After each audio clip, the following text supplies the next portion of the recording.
1961, thanks to community conscious women.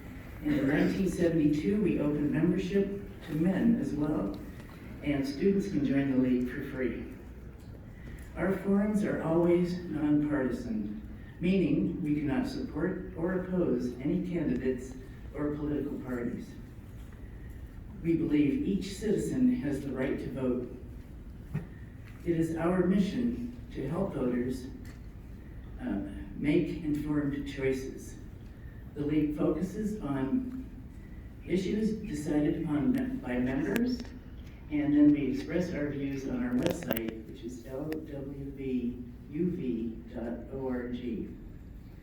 Thank you to all candidates who are present today, and thank you to those who have contributed your information to our voter resource that is online. It's vote411.org.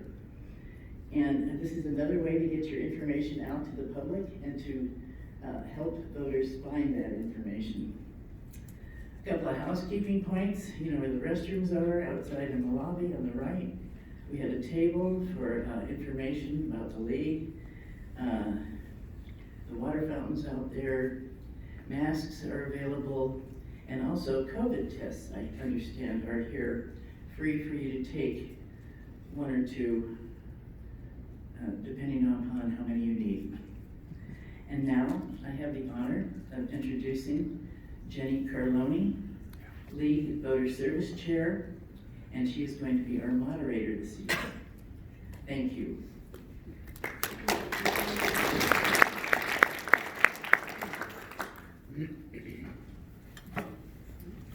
All right, good evening.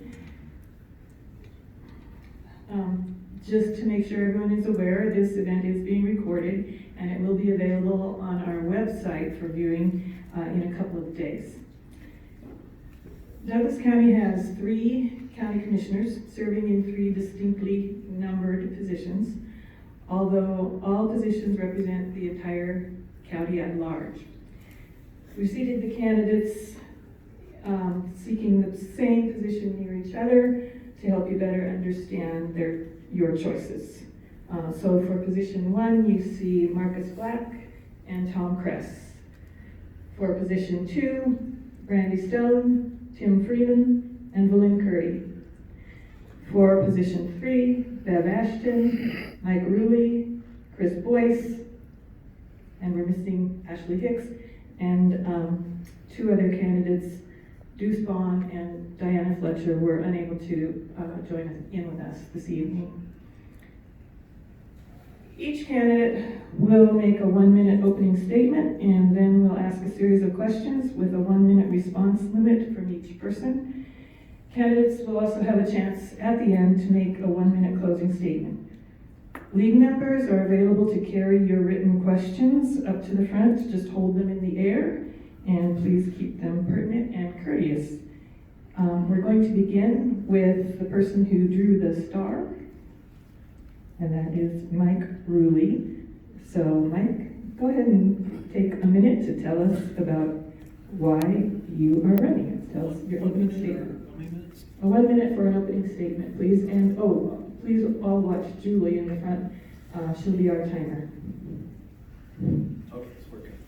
Hi, my name is Mike Ruley. I want to thank you all for coming here tonight, and thank the League of Women Voters for having this. For hosting this, and I especially want to thank them for hosting it during the time which everybody can attend, which is not like the Board of Commissioner meetings, which are 9 o'clock in the morning on Wednesdays. I also thank them for allowing people to participate in, which is something that the Board of Commissioner meetings don't allow either, unless it's something that's on the agenda. They don't let you talk at their meetings unless it's on the agenda. Anyways, my background is I grew up in Minnesota, son of a mailman. Went to school there, put myself through school, got a chemical engineering degree, got my MBA, went to law school. So I think I'm probably the most qualified person here at this table, even though the signs outside may say it's different. I worked 35 years in the oil industry. I'm not affiliated with any political party. I vote for the candidate who's the best candidate. If you go to my website, Time's up. my time's up? Well, all right. And we're passing this way, Chris, so you'll be next, and then we'll jump down to Marcus. Good evening, everyone. Chris Boyce. It's been my absolute pleasure to serve as your county commissioner for the last 7 years. I'm a small business owner times 2 in Douglas County. I currently employ about 25 people. I spend the majority of my time in the commissioner's office or out in the field, though, and have managers running those businesses. I'm a husband and father of 4. I still have 3 school-aged children at home, and expecting my first grandbaby in August, which I can't wait for. So thank you again for being here. Okay, Marcus.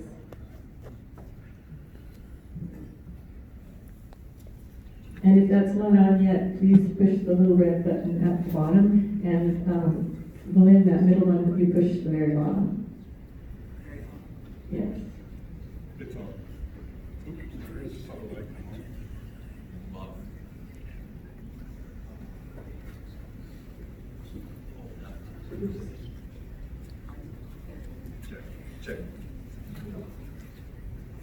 Check 1. Thank you to Ron, he's been so helpful. Check 2. Hi, my name's Marcus Black. My name's not in the book, and that's my fault. Life gets busy, and that's just something I miss. Grew up here in Douglas County. Family's from 3-4 generations here. Had my first daughter back. She just turned a year old back in May.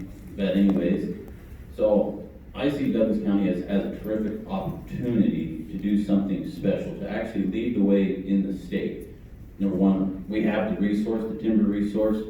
We need to utilize it. The federal government, state, they are mismanaging it and they're getting in the way.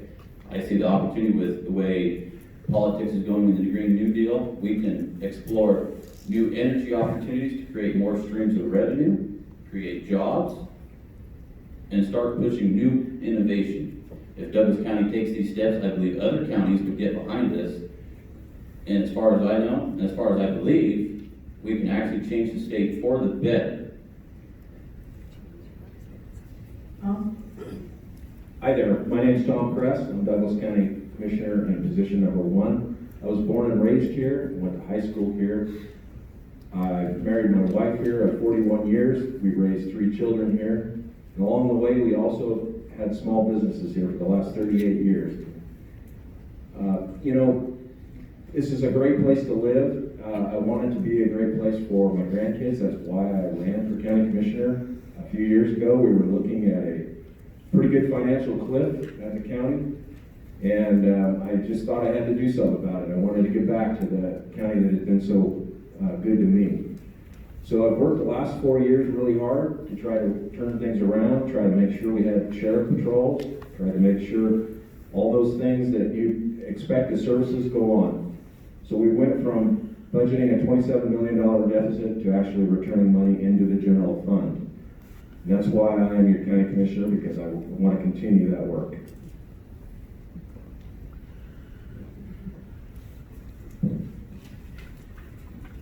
Brandy. Hi, my name is Randy Stone. Last time I was here at the league in 2018, running for this position, I talked about my grandma. She was born on Turtle Mountain Reservation in North Dakota. At 2 years old, she was sent to the Indian Residential School. In her 70s, she told me about her teeth being pulled without any anesthesia and being separated from her mother. When she got out, she married my grandpa. He was a World War II Navy veteran.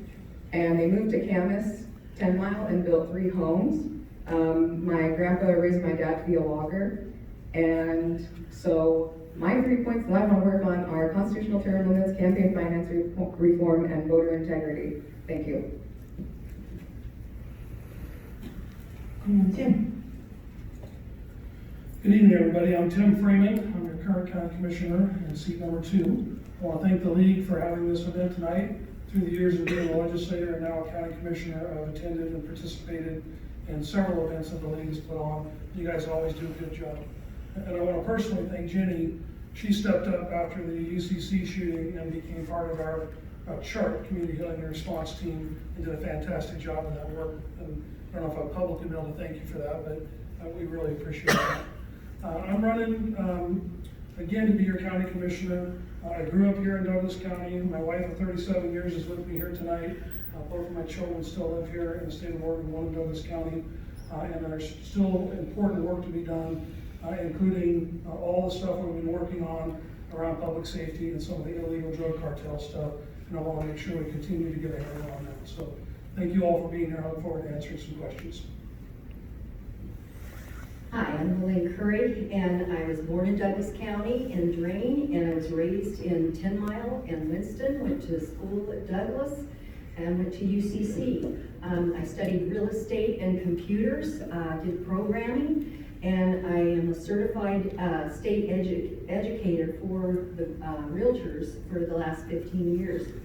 I've been in real estate, like I said, for 44 years. I've been under professional standard chairman, Realtor of the Year in 1990 and 2000, president of the Multiple Listing Service, president of the Board of Realtors, Southwest District Vice President, chairman of Umpqua Valley Arts, chairman of Family Development Center, chairman of Riverside Center, chairman of the Chamber of Commerce, first citizen in 2006, on the board at Wildlife Safari. I'm a busy lady. Since 2003, chairman of DCRCC, Economic Development Chairman currently in Winston, and Douglas County Cultural Commission Committee. I am a charter member. Thank you. Okay, Bev.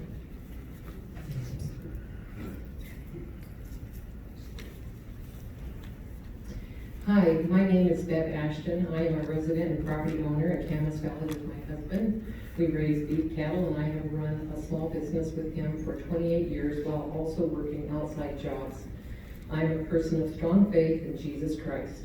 My professional career gives me good background and experience in public service. I retired from Idaho Juvenile Justice after 20 years, 15 of those as a district liaison for the Idaho Department of Juvenile Corrections. My service area included 8 counties working with over 24 commissioners, and in Idaho's 5th Judicial District. I interface with both state and county elected officials, including other public service agencies and citizens at large. I am knowledgeable in writing, management, and scoring of grants, and in resource development. I am well versed in bringing people together. I have mediated complicated land use issues between tribes, BLM, and private landowners, and I have been involved in water use issues related to drought conditions and water conservation. I support government practices that are accountable to citizens. I have chosen to serve a partial term, this is important, in order to return the standard schedule to the Commissioner Board. Thank you. All right, thank you to all the candidates for their opening statements.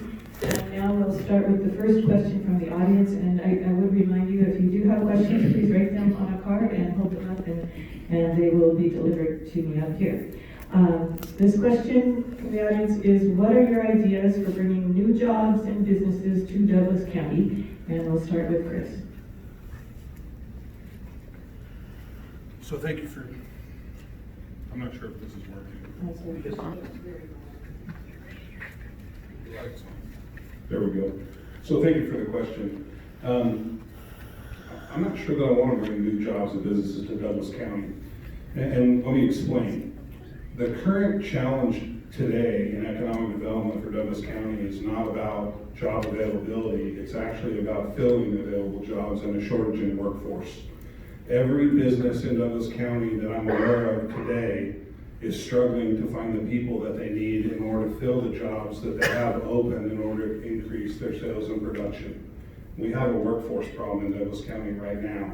The truth is, we've been talking to businesses who are interested in coming here, and one of their largest concerns is our lack of workforce availability. So the first thing that we need to do is work on bolstering our workforce, training people, and getting them qualified to go to work in the jobs that are currently available to help the businesses that are already here.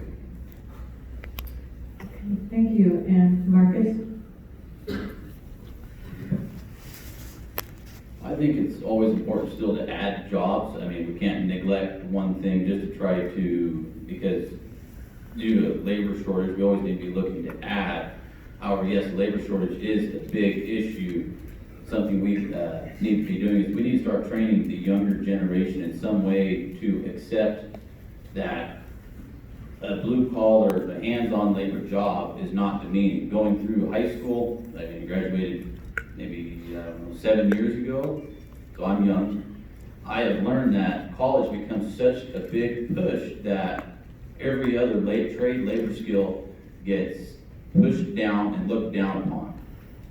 So why would a younger kid want to come out here and do those jobs that we need when society is being taught to look down on that? We need to encourage that type of job, and we need to find a way to get the younger generation involved in those. In our county, that's timber, road building, construction, you name it. The jobs are there. We need to teach the younger generation to embrace that. Thank you for the question. I'd like to expand just a moment on what Commissioner Boyce said.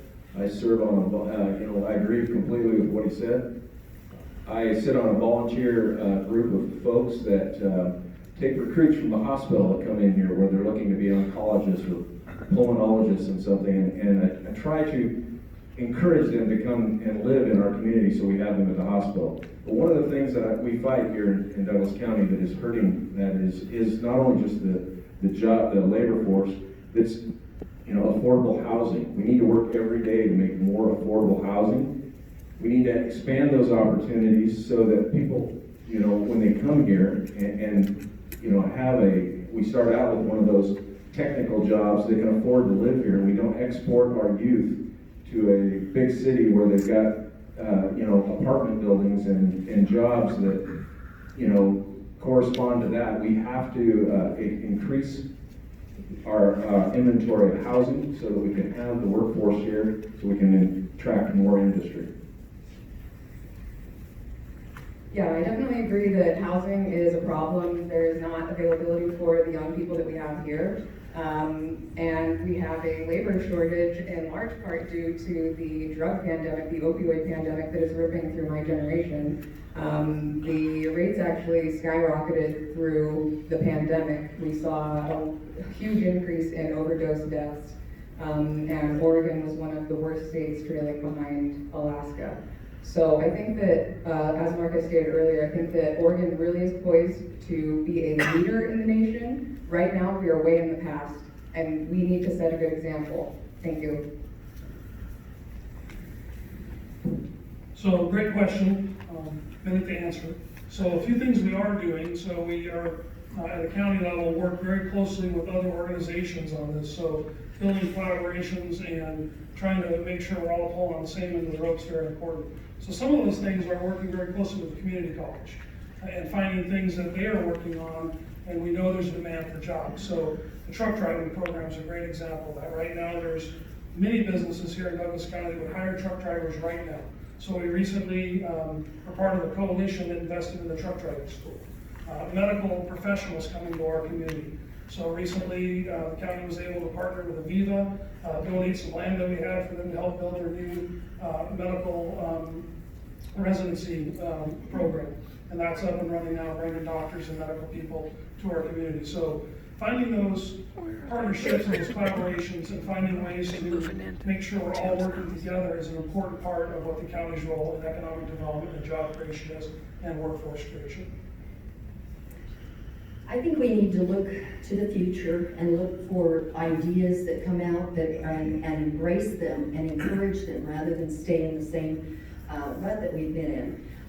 Currently, I've got people that are building. If you go out Diamond Lake Boulevard, the Wish Camper, that is low income housing. That is great for students.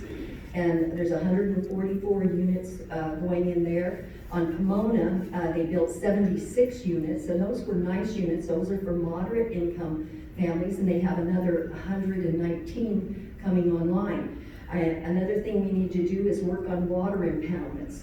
Douglas County lives and dies on water, and if we don't do something about bringing more quality water and impoundments so that our creeks and our rivers don't die in the summer, we are going to have a problem. So those are things we can do, and also the encouraging of people to bring new ideas.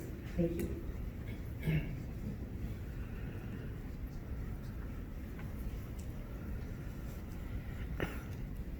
Okay, a lot of the responses I thought were really great, and I would not disagree with them.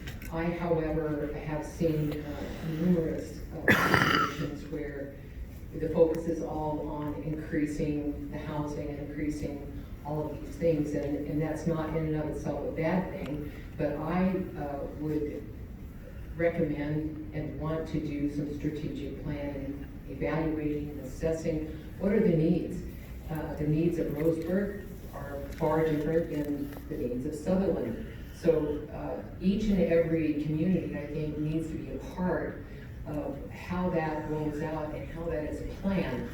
And then further planning can take place to actually meet those needs, whether they're a need for housing or a need for more job opportunities, or bringing more folks in to fulfill the need that is the current gap that's there for employers.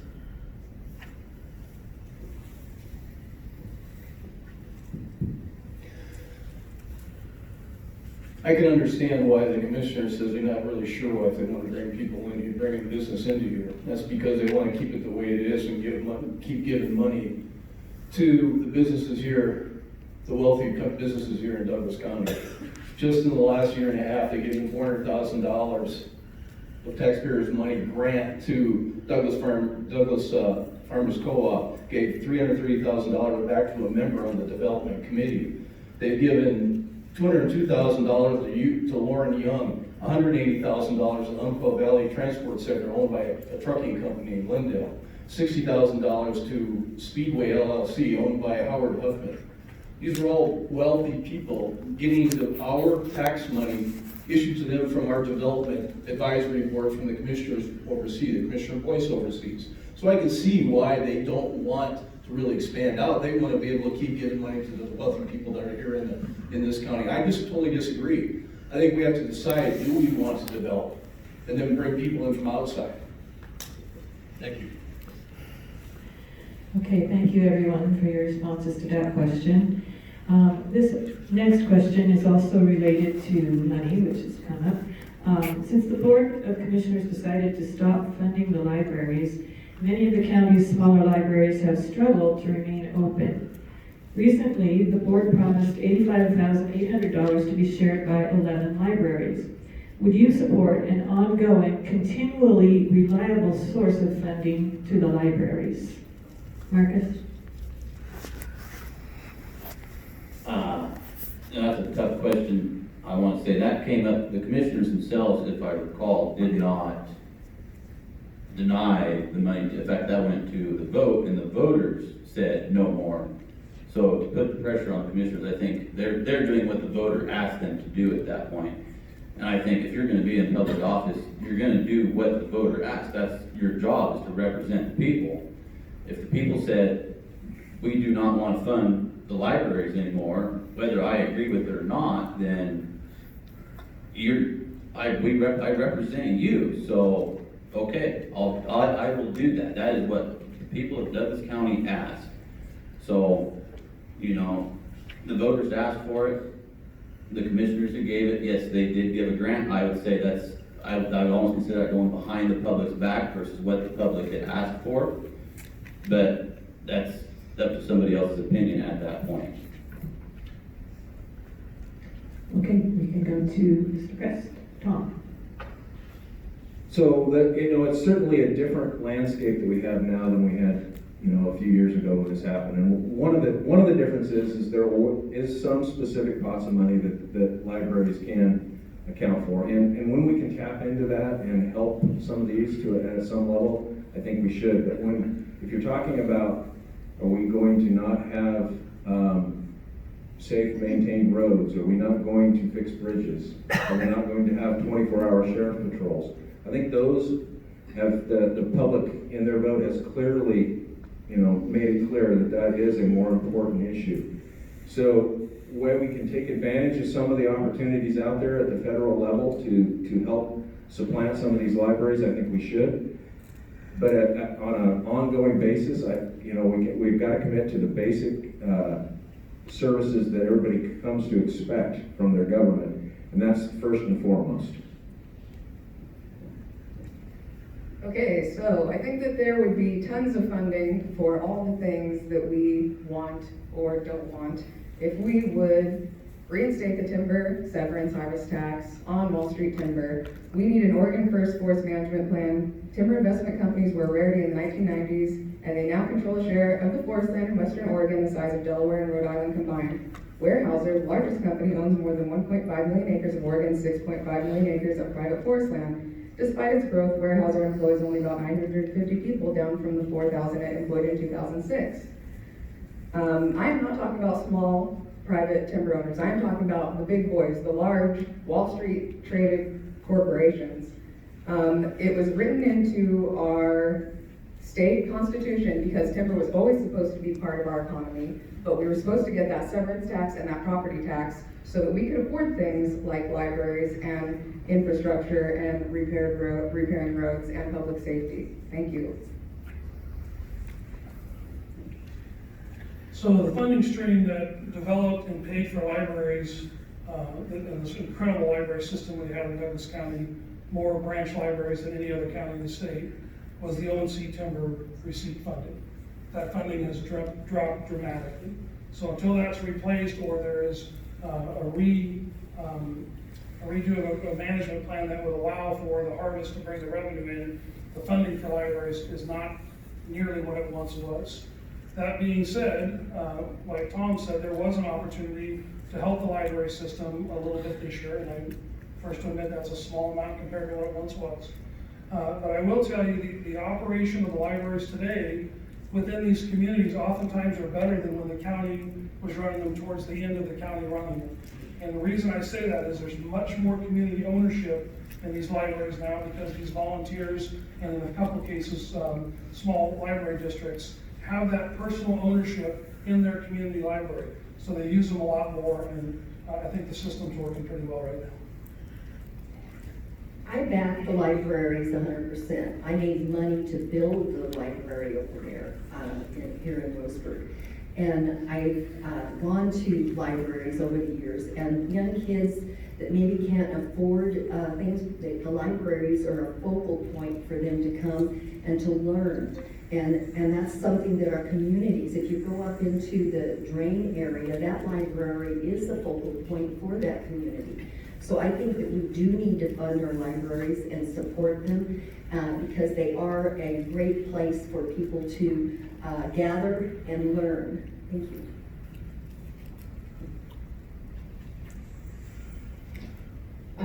Sadly, I think the libraries have suffered the growth of modern technology because I think it is actually taking the place in some respects.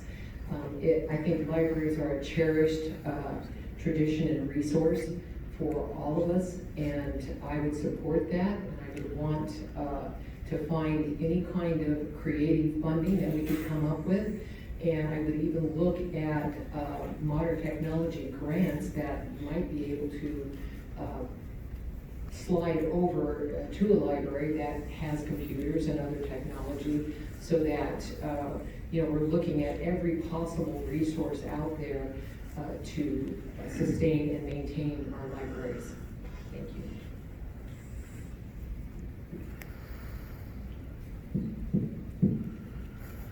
Douglas County owes over $136 million to the Oregon Public Employees Pension Plan.